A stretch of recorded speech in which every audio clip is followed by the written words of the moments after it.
Hey Food Network, how you doing? My name is Robert Quebeca and I am an enthusiastic baker and chocolatier. I am 50 years old. I live in Alexandria, Virginia, just outside of Washington, D.C., which I think is about to become the new food capital of the U.S. too. I grew up outside of Philadelphia in a town called Hatboro, Pennsylvania, and also Doylestown, Pennsylvania. I have been baking ever since I was very young, but I've only been baking professionally for about 16 years. What I love about baking more than anything else is that I love combining excellent chocolate into most of my baked goods. Chocolate is kind of my secret weapon. It's the one ingredient in the pastry world that I have fallen in love with. And I use it to its utmost flavors as much as I possibly can. What I love about chocolate is that it has such unique flavor profiles. Those flavor profiles work like magic in the most common ordinary dishes. When you use ordinary chocolate, you get ordinary results. When you use excellent chocolate, you get exceptional results. And when you use bad chocolate, just keep it away from me. Right now, I spend most of my day working on my cookbook. It's just about done. It's going to be published in just about 2 weeks. It's my first cookbook. It's all about chocolate. There's like over 60 recipes in there, 248 pages right now without pictures. There's chocolate cakes, like my Death by Chocolate cake. There's lots of Christmas and holiday recipes in there as well. What I'm going to make for you today is I'm going to make some of this cranberry walnut bread that I love making during the holidays at Christmas season. Bread that I was talking about when I was a young kid, up shoulder deep, helping my mother at. And this is a variation on her recipe that I really enjoy and that's really popular with lots of friends and family. So I'm just going to mise en place all the ingredients and kind of talk about things as I go through it. And I think what makes this recipe special with everybody who's tried it is that the flavor of the orange and walnuts that come through and the flavor of the fresh cranberries. Fresh cranberries are hard to come by in April in Washington, D.C. Just going to chop up the cranberries just a little bit.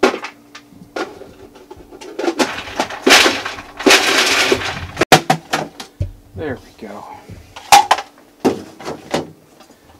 Nice chopped up cranberries. I actually like using a microplane as opposed to a real zester. I'm going to pour the sugar into the mixing and then all the orange zest. I mix the orange zest and the sugar together at first because this way it helps to prevent the orange zest from sticking to the paddle. I'm going to add the cranberries and then the walnuts.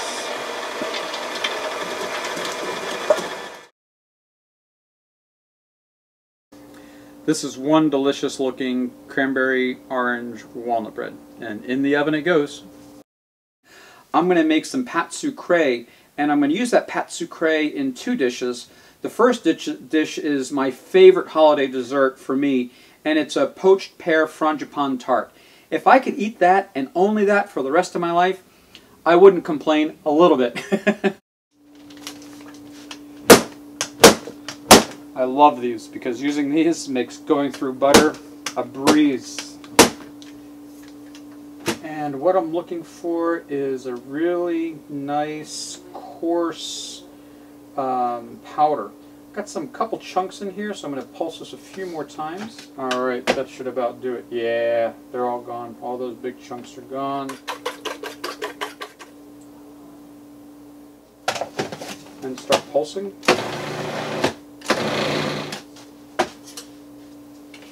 Scrape it down just a little bit. I want to be real careful not to make mush. What makes this dough work is pressing it down with your hands with another piece of plastic wrap and then rolling it out. That's what builds a layer of flaky crust. So what I've done is I've rolled this out.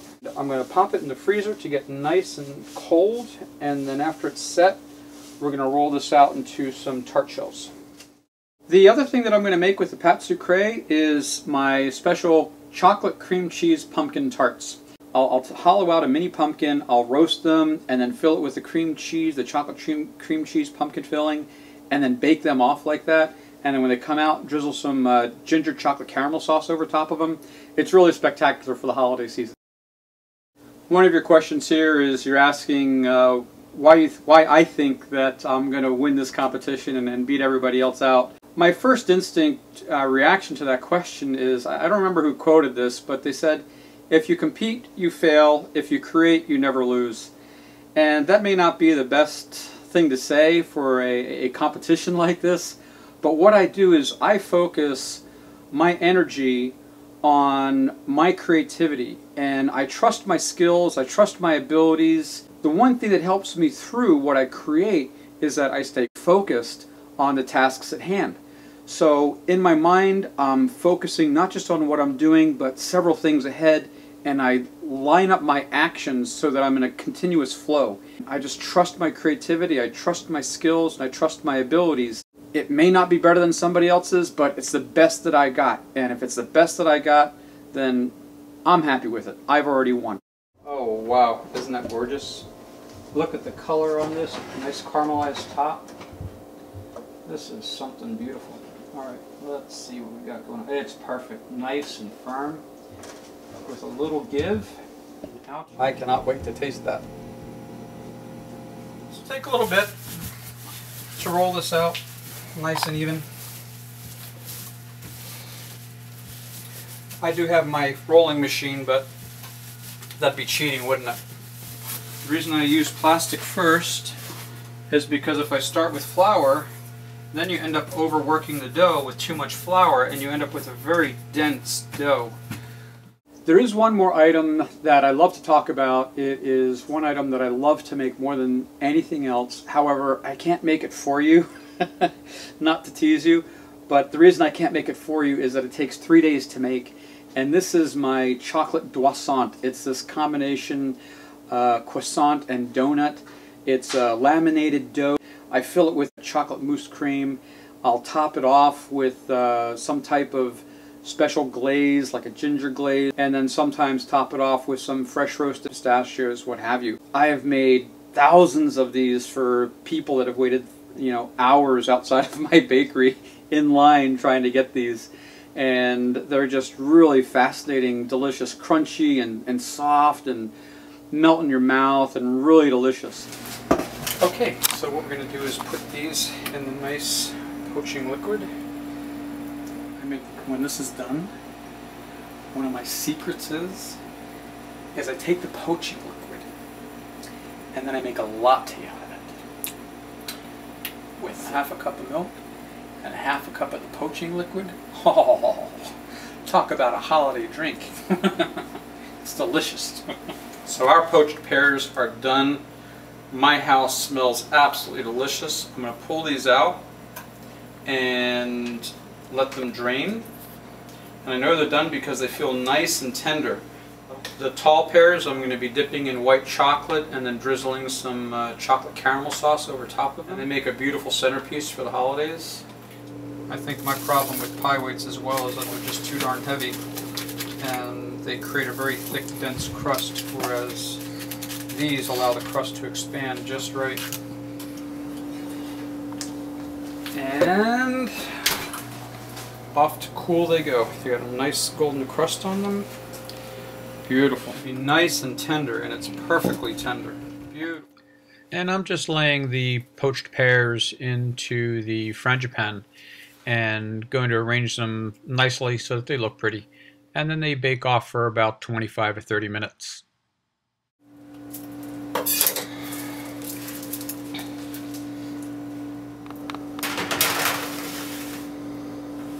Nice. Alright, our pear frangipan tarts are done. They got a nice golden brown color on them. Let's look at these delicious chocolate, ginger, caramel, pumpkin cheesecakes. They still got some give in there, which means that they're still a little bit moist inside, which is perfect because this way they're going to continue cooking and they are going to have a delightful texture, nice and flaky, holding themselves together, very delicate. And voila. This smells incredible. The aroma of the orange rind is coming through magnificently and really enhancing the aroma of the cranberries. So we've got these great citrus notes coming out of this. I just touch this off with a little bit of cocoa powder. Wow, look at that. I'm just really loving everything that I'm seeing. The texture on this is absolutely perfect. It's light and fluffy. It's holding itself together really well. You can smell the aromas from the orange and the cranberries. It looks scrumptious. Oh wow. The cranberry just pops in your mouth. The orange is all over my palate. The walnuts are nice and crisp. The texture is light and fluffy. This is a real Christmas holiday treat. I think I'm going to eat the rest of this. Thank you, Food Network, for taking the time to watch my video of me cooking in my kitchen in my home. I have made the cranberry walnut orange bread. I have made a chocolate pumpkin cheesecake tart. I've made a poached pear frangipane tart and some white chocolate dipped spiced pears. Thank you for your time. I hope you found something that you like. I really am excited about this opportunity to be part of the cast on the Holiday Baking Challenge. So again, thank you for your time and see you soon.